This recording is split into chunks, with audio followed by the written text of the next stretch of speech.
ये बात समझ नहीं आती कि क्या इसकी रीज़न है, क्योंकि ये बात तो बड़ी वाज़ेह है कि ऑलरेडी जो हम पहले भी डिस्कस कर चुके हैं कि वो तनख्वाहें हों, सरकारी मुलाजमीन के पर्क्स एंड प्रिविलेजेस हों, और सबसे इम्पोर्टेंटली जो पेंशन्स का बोझ है वो एक बहुत बड़ा प्रॉब्लम बनता जा रहा है गवर्नमेंट के लिए। और उसके लिए यही है कि एक तो रिफॉर्म्स करें, जो एग्जिस्टिंग एम्प्लॉयज़ हैं, एग्जिस्टिंग पेंशन्स, उसको रिफॉर्म करें, तो नई कम अज़ कम जो पोजीशंस हैं सरकारी इदारों में उसको बड़ा सोच समझ के उसको फिल करें। लेकिन ये फिर क्या हो रहा है, गवर्नमेंट ने क्या सोच करके, जो अभी आप स्टोरी भी शेयर करेंगे कि उसमें जो अब वो उस फैसले के अंदर एक आप कह सकते हैं कि तब्दीली लाने की कोशिश की है। कामन साबिक प्राइवेटाइजेशन मिनिस्टर फवाद हसन फवाद ने एक दफ़ा कहा था, गालिबन हमारे प्रोग्राम में या कहीं उनसे बात हो रही थी, उन्होंने कहा कि जब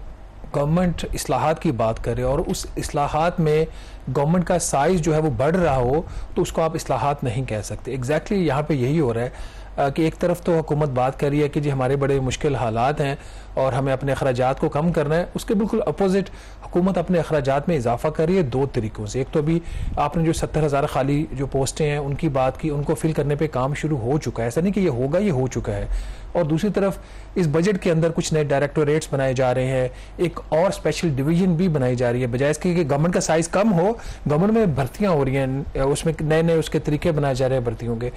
जैसे पहले SIFC जो है, स्पेशल इन्वेस्टमेंट फैसिलिटेशन काउंसिल, एक टेम्परेरी बॉडी थी और कानून के तहत वो इदारा बना है। अब वज़ीर आज़म ने उसकी मंजूरी दी है चंद दिन पहले कि SIFC की एक डिवीजन बन, जब डिवीजन बनती है उसका सेक्रेटरी होगा, उसके नीचे फिर पूरी एक हायरार्की होगी, वहाँ पे गवर्नमेंट ने अपने आप को एक्सपैंड किया है। दूसरी तरफ से ये जो खाली असामियाँ हैं जो कई सालों से खाली पड़ी हुई हैं, और जो आपने बात की इसको ख़त्म करने की, प्राइम मिनिस्टर शहबाज शरीफ साहब ने ही एक कमेटी बनाई थी, ऑस्टेरिटी कमेटी, जिसकी चेयरमैनशिप थी जो डेप्यूटी चेयरमैन प्लानिंग कमीशन है डॉक्टर जहांजेब खान, उसमें और भी डॉक्टर कैसर बंगाली जैसे लोग उसमें शामिल थे, गवर्नमेंट के अपने लोग भी शामिल थे। तो उनकी ये रिकमेंडेशन थी कि इन 70,000 जो असामियाँ इनको ख़त्म कर दिया जाए, और अगर इसमें से किसी असामी की इन फ्यूचर ज़रूरत पड़ती है तो आप इसको दोबारा इसको रिवाइव कर सकते हैं, लेकिन इसको फौरी तौर पर ख़त्म कर दिया जाए। इनको ख़त्म करना इसलिए ज़रूरी होता है कि जब तक ये ख़त्म नहीं होती इनके अगेंस्ट जो बजट की एलोकेशंस हैं वो होती रहती हैं। अब बाद में अगर वो सरेंडर नहीं पैसा होता, इसके दो तरीके होते हैं, सेविंग आ गई है उस पोस्ट के अगेंस्ट तो मिनिस्ट्रीज ये करते हैं कि बजट में ही पैसा हमारे पास बचा पड़ा है, हम किसी और खर्चे में वो डाल देते हैं, चाहे वो एम्प्लॉइज रिलेटेड ही खर्चा क्यों ना हो। दूसरा इसके अंदर ये होता है कि वो जो सेविंग है वो सरेंडर हो जाती है, पर जब बजट अप्रूव होता है तो एक बहुत बड़ा हेड बनता है। जैसे इस साल का जो running of the civil government का खर्चा है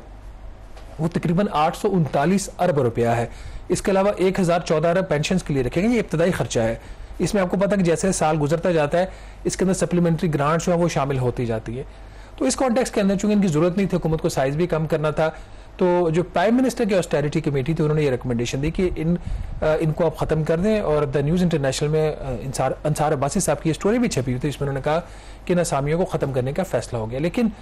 जो 12 जून को वफाकी काबीना का खुसूसी इजलास हुआ बजट को मंजूर करने के हवाले से, उसके अंदर ये उन्होंने मंजूरी दी, वफाकी काबीना ने मंजूरी दी है कि ये जो असामियाँ हैं ये ख़त्म नहीं होंगी, बल्कि इनको अगर फिल करना हो तो जो एक और ऑस्टेरिटी कमेटी है वजारत ख़जाना की, उसकी मंजूरी से इसको फिल किया जा सकता। दूसरा साथ उसकी कंडीशन ये थी कि जिन असामियों के ऊपर जो पहले खाली थे उनके ऊपर ऑलरेडी भर्तियाँ शुरू हो चुकी हैं, उसके लिए आपको जो फाइनेंस डिवीज़न की ऑस्टेरिटी कमेटी है उसकी मंजूरी की ज़रूरत नहीं है। और एक और जो एग्जाम्शन उन्होंने इसमें क्रिएट की, जो वो चूँकि वो सारा एक निज़ाम ही सेपरेट है, आर्मी का और आर्म फोर्सेस का और सिविलियन आर्म फोर्सेस जो है उनका, तो उनके लिए ये एग्जाम्शन है। बट जो सिविलियन गवर्नमेंट के इदारे थे उनमें ये 70,000 असामियाँ खाली पड़ी हुई थी, अब उसमें से एक पीछे से दरवाज़ा खोल दिया गया है कि जी आप इसमें भर्ती कर सकते हैं subject to the permission by the finance division austerity committee. अब हुकूमत की अपनी ही एक ऑस्टेरिटी कमेटी हो, वो कैसे इनकार कर सकती है कि इन पोजीशंस को अगर फिल करना, कॉन्फ्लिक्ट ऑफ इंटरेस्ट भी यहाँ पे आ रहा है। और जो सबसे इम्पोर्टेंट बात है, देखें ग्रेड 1 से 16 तक के जो भी आप असामियाँ भर्ती करते हैं, आमतौर पर ये किस तरह के लोग होते हैं, कोई इनका इतना कोई प्रोडक्टिव यूज़ तो नहीं होता। ठीक है, आप जिनको नौकरी देंगे उनका तो भला होगा, लेकिन उससे क्या कंट्रीब्यूशन होगी जो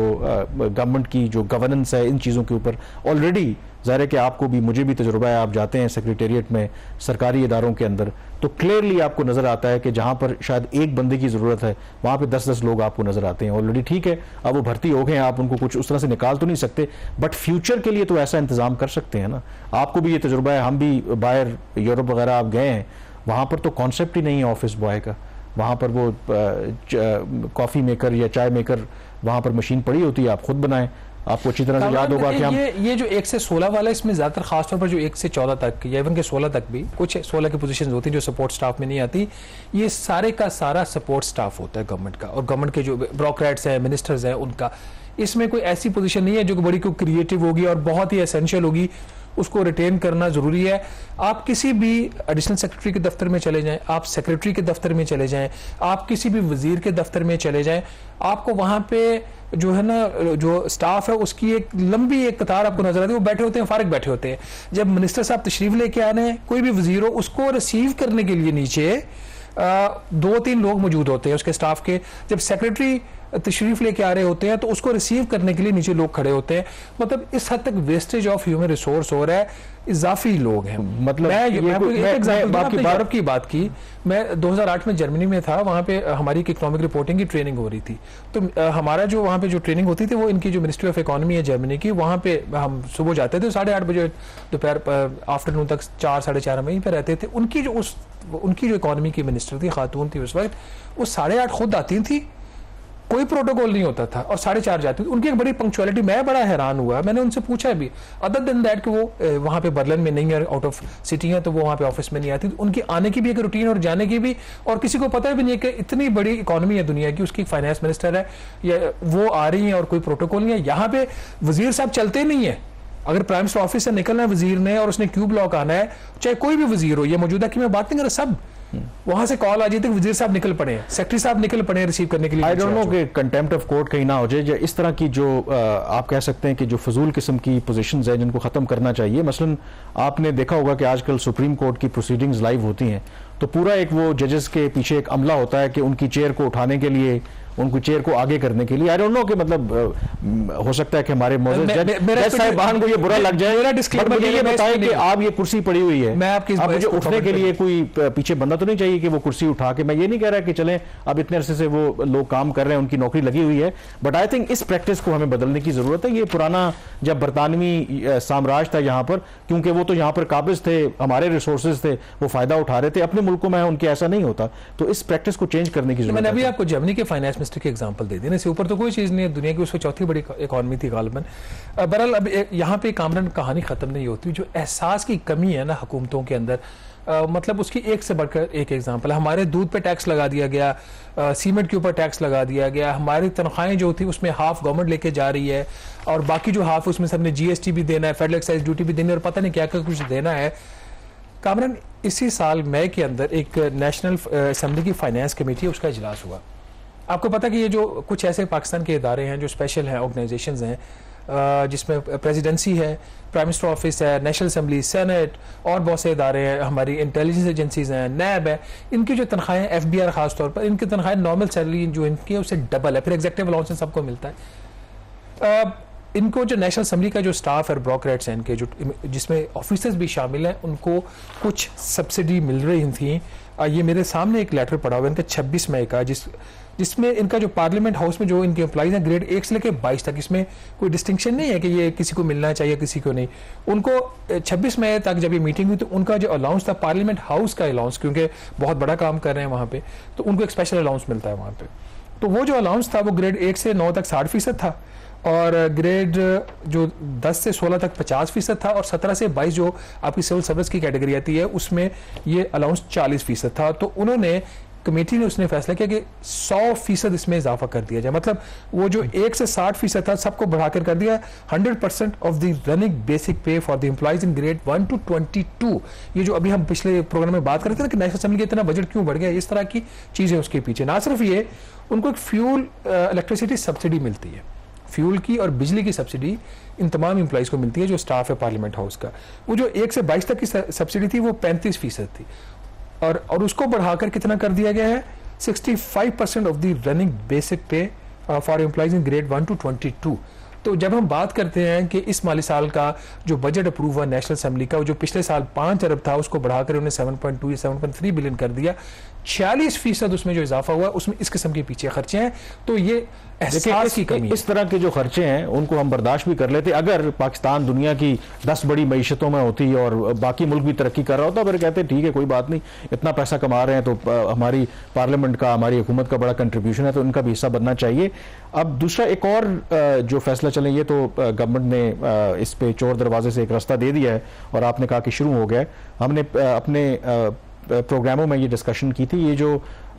स्पेशल जो बोर्ड्स की मीटिंग होती हैं जो प्राइवेट या कई जो एंटिटीज़ हैं उसके अंदर, उसमें जो गवर्नमेंट की तरफ से लोग रिप्रेजेंट करते हैं, सेक्रेटरीज लेवल के लोग, उनको मिलियंस ऑफ रुपीज़ जो है ना, इनफैक्ट डॉलर्स में उनको पे किया जाता है, कुछ की डॉलर्स में है। तो उसके हवाले से भी कोई पॉलिसी डिसीजन लिया है गवर्नमेंट ने? देखिए ये प्राइवेट का तो नहीं है, ये जो गवर्नमेंट के अपने इदारे हैं, जैसे आप PSO है, पार्को है, OGDCL है, पाकिस्तान स्टील मिल्स है, तो ये जो बोर्ड्स हैं इनके ऊपर जो ब्यूरोक्रेट्स होते हैं वो एक्स ऑफिशियो मेंबर्स होते हैं इन बोर्ड्स के। तो हर बोर्ड मीटिंग के बाद उनको एक बोर्ड फी मिलती है उनको, वो वेरी करती है 40,000 रुपए से लेके 14 से 15 लाख रुपए तक एक मीटिंग का। ऐसा नहीं है कि सिर्फ साल की एक मीटिंग होगी, मीटिंग महीने में भी हो सकती है,